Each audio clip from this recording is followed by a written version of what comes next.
அன்னபூர்ணி இங்கே கொஞ்சம் உடம்பு சரியானதும் வெளியே வந்து அந்த கோர்ட் வளாகத்தில் தேடி பார்க்குறாங்க. அந்த ஃபோன் எங்கேயாவது கிடக்குதான்னு சொல்லி பார்த்தா ஃபோன் கிடைக்கல. அன்னபூர்ணி கோயிலில் வந்து பயங்கரமாக வேண்டிக்கிறாங்க. சாமி, என் பொண்ணு எந்த ஒரு பாவமும் பண்ணல, எந்த ஒரு தப்பும் பண்ணல, கெட்டவங்கள கூட வாழணும் அப்படின்னு தான் ஆசைப்படுவா. அப்படியாப்பட்ட என் பொண்ணு இன்னைக்கு மிகப்பெரிய ஒரு கஷ்டத்தில் மாட்டிக்கிட்டு இருக்கா. பாவம் என் பொண்ணு அந்த வீட்டில் அந்த அரக்கிட்ட மாட்டிக்கிட்டு என்ன பாடுபடுறான்னு தெரில. அந்த ஃபோன் மட்டும் கிடச்சிதுன்னா கண்டிப்பாக அந்த வீடியோவை காட்டி என் மாப்பிள்ளைகிட்ட உங்கள் பொண்டாட்டி மல்லி சொக்க தங்க மாப்பிள்ள, அவங்களுக்கு கிடைச்ச பொக்கிஷம், அவளை மட்டும் விட்டுறாதீங்க அப்படின்னு சொல்லுவேன். ஆனால் அவர் அவங்க அக்கா பிச்சை கேட்டுட்டு என் பொண்ணை போட்டு ரொம்ப கஷ்டப்படுத்துறாரு. என் பொண்ணை புரிஞ்சிக்காமல் இருக்காரு. அதுக்கு காரணம் அந்த அரக்கி அந்த அளவுக்கு பேசி என் மாப்பிள்ளை மனசை மாற்றி வச்சிருக்கா. ஆனால் அவளை பற்றின உண்மையான வீடியோ என்கிட்ட இருந்துச்சு. அவர்கிட்ட காட்டி அவளை பற்றின உண்மையான முகத்தை கிளிக்கலான்னு நினச்சேன். அதுக்குள்ளே எவ்வளோ ஒரு படுபாவி வந்து என்னை அடித்து போட்டு அந்த பென்ட்ரைவ் பிடிங்கி போயிட்டான். கண்டிப்பாக எனக்கு தெரியும் அதுவும் அந்த மோசக்காரி வேலையை தான் இருக்குன்னு. ஆனால் என் ஃபோனில் ஒரு காப்பி வச்சுருந்தேன். ஆனால் இப்போ என் ஃபோனை காணோம். அடிப்பட்டப்போ என் ஃபோன் இங்கே தான் இங்கே விழுந்திருக்கும். அந்த ஃபோன் மட்டும் கிடச்சதுன்னா கண்டிப்பாக அந்த ஃபோன் எடுத்துகிட்டு போய் என் மாப்பிள்ளையை காட்டி இங்கே பாருங்கள் மாப்பிள்ள, உங்கள் மனைவி எம்பிடுபட்டு நல்லவ அப்படின்னு, அதோட நீங்கள் பெரிய உத்தமையாக நினச்சிட்டு உங்கள் அக்கா எவ்வளோ பெரிய துரோகின்னு பாருங்க மாப்பிள்ள அப்படின்னு அவர் மூஞ்சிக்கு நேரம் காட்டி என் பொண்ணோட வாழ்க்கையை நான் காப்பாற்றிடுவேன். ஆனால் அந்த ஃபோன் எனக்கு கிடைக்கலையே, கடவுளே எப்படியும் அந்த ஃபோன் எனக்கு கிடைக்கணும் அப்படின்னு அன்னபூர்ணி பயங்கரமாக ஃபீல் பண்ணி அழுகுறாங்க.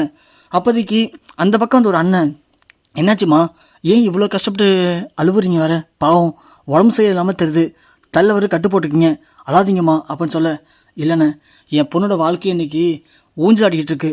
ஏம்மா என்னாச்சு? இல்லைண்ணே இது மாதிரி கோர்ட்டுக்கு இது வரும்போது ஒரு ஃபோன் எடுத்து வந்தேன், என் கையில் ஒரு பென்ட்ரைவ் எடுத்து வந்தேன். அந்த பென்ட்ரைவில் ஒரு முக்கியமான வீடியோ இருந்துச்சு. ஆனால் இவனொருத்தன் என்னை அடித்து போட்டுட்டு அந்த பென்ட்ரைவை தூக்கிட்டு போயிட்டான். ஆனால் என் ஃபோன் மட்டும் கிடச்சதுன்னா அதில் அந்த வீடியோ இருக்குது, அது மூலிமா என் பொண்ணோட வாழ்க்கையை நான் காப்பாற்றிடுவேன்.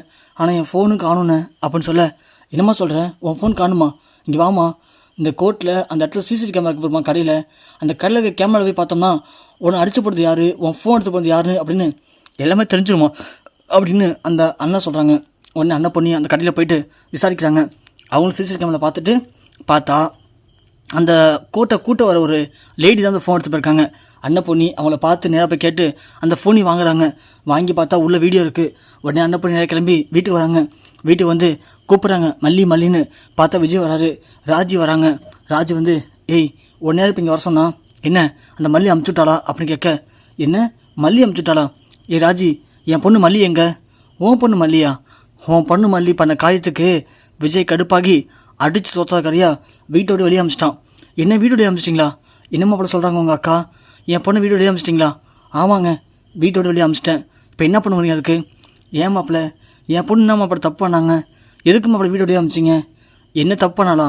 அவள் என்ன பண்ணலை. அவள் பண்ண காரியத்துக்கு எனக்கு வந்த ஆத்தத்துக்கு அவளை இங்கேயே கண்டதமாக வெட்டி புதைச்சிருப்பேன். ஆனால் போனா போதுன்னு விட்டுட்டேன். அவளும் கிளம்பிட்டா. இதுக்கு மேலே அதை பற்றி பேசுறதுக்கு இங்கே ஒன்றுமே இல்லை. நீங்களும் ஒழுங்காக இங்கே கிளம்பிடுங்க, அதான் நல்லது. என்ன மாப்பிள்ள இப்படி பேசுகிறீங்க? என் பொண்ணு எந்த தப்பும் பண்ணவே இல்லை மாப்பிள்ள. நீங்கள் ஜெயிலுக்கு போனதுக்கு காரணமே உங்கள் அக்கா தான் மாப்பிள்ள. அவள் எவ்வளோ பேர் சதிக்காது தெரியுமா? அது தெரியாமல் உங்கள் அக்காவுக்கு சப்போர்ட் பண்ணிவிட்டு நீங்கள் மல்லி போய் வெளியே அமிச்சிங்களே மாப்பிள்ள.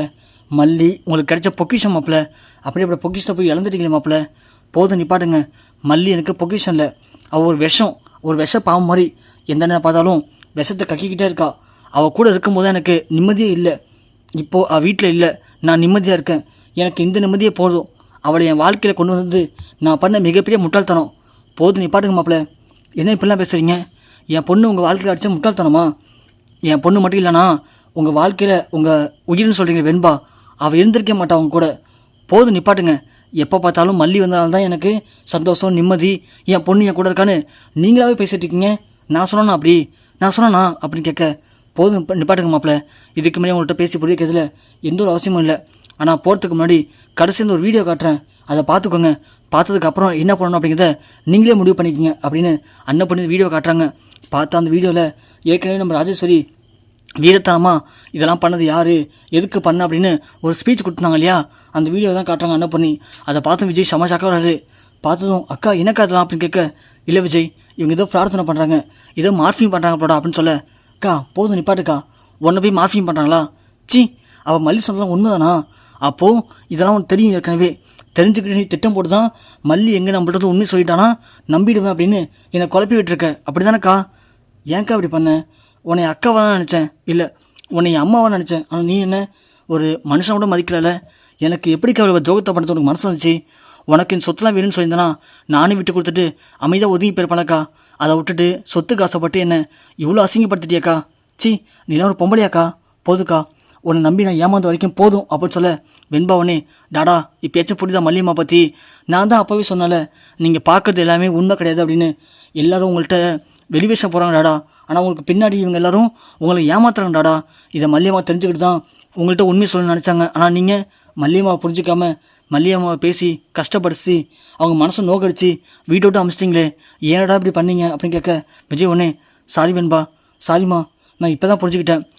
இங்கே பாருக்கா, நான் திரும்ப ஒருத்தக்குள்ள இந்த வீட்டில் இருக்காத இருந்தானா உன்னை கழுத்தை பிடிச்சி நானே வெளியே தள்ளிடுவேன் அப்படின்னு விஜய் சொல்லிட்டு, வெண்பா நீ ஒன்றும் அழுவாத வெண்பா, டாடா உங்கள் அம்மா என் மனைவி மல்லியை தேடி போகிறேன், கண்டிப்பாக நான் மல்லியோடு தான் இந்த வீட்டுக்குள்ளே வருவேன், நீ எதுக்கும் பயப்படாமல் அழாமல் நிம்மதியாக இரு வெண்பா அப்படின்னு சொல்லிட்டு விஜய் மல்லியை தேடி அழுதுகிட்டே ஓடுறாரு.